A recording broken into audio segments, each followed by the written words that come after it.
بسم اللہ الرحمن الرحیم۔ ماہ شعبان کے روزے۔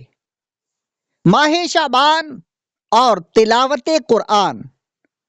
عظیم تابعی بزرگ حضرت سلمہ بن کوہیل رحمت اللہ علیہ فرماتے ہیں، ماہ شعبان کو تلاوت قرآن کرنے والوں کا مہینہ کہا جاتا ہے۔ حضرت حبیب بن ابو ثابت رحمت اللہ علیہ شعبان کے آنے پر فرماتے، یہ قاریوں کا مہینہ ہے۔ حضرت عمرو بن قیس رحمت اللہ علیہ ماہ شعبان المعظم کی آمد پر اپنی دکان بند کر دیتے اور تلاوت قرآن کریم کے لیے فارغ ہو جاتے۔ یہ روایات ماذا فی شعبان کتاب صفحہ نمبر 44 پر ہیں۔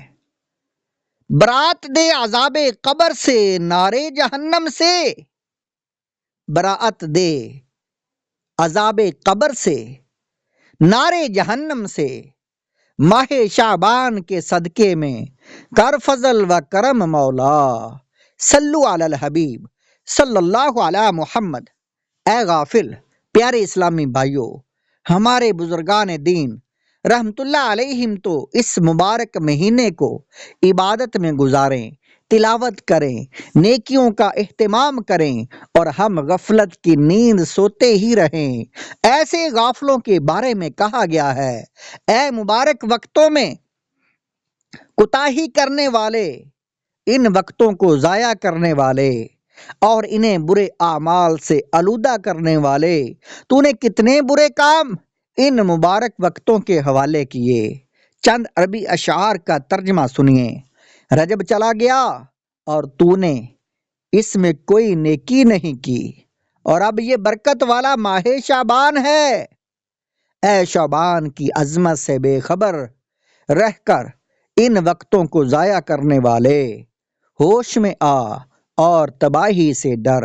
بہت جلد سب لذتیں تجھ سے چھین لی جائیں گی، اور موت تجھے تیرے گھر سے زبردستی نکال دے گی۔ سچی اور خلوص بری توبہ کے ذریعے جس قدر گناہوں کا علاج کر سکتا ہے کر لے، اور جہنم سے سلامتی کو ہی اپنا مقصد بنا لے۔ بہترین مجرم وہ ہے جو اپنے جرموں کا علاج کر لے۔ مختصر سی زندگی ہے بھائیو، نیکیاں کیجئے نہ غفلت کیجئے۔ شعبان المعظم میں کیا ہے؟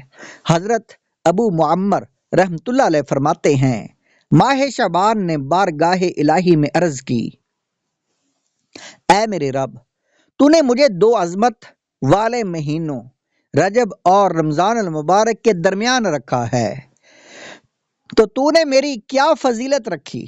اللہ پاک نے ارشاد فرمایا، میں نے تجھ میں قرآن پاک کی تلاوت رکھ دی۔ سبحان اللہ۔ یہ روایت الاعمال المتعلقہ صفحہ نمبر 125 پر ہے۔ پیارے اسلامی بھائیوں، شعبان المعظم میں خوب نیکیاں کیجیے، خوب ذکر و اذکار، درود پاک اور تلاوت قرآن کریم کر کے اس عظمت والے مہینے کی خوب تعظیم کریں۔ اس عظمت والے مہینے کی اہمیت کے لیے اتنا ہی کافی ہے کہ اس کے بارے میں ہمارے پیارے آقا صلی اللہ تعالی علیہ وآلہ وسلم نے ارشاد فرمایا، شہر شعبان شہری، یعنی ماہ شعبان میرا مہینہ ہے۔ مسند الفردوس جلد نمبر 2 صفحہ نمبر 275، اور حدیث نمبر ہے 3276۔ صلو علی الحبیب صلی اللہ علی محمد۔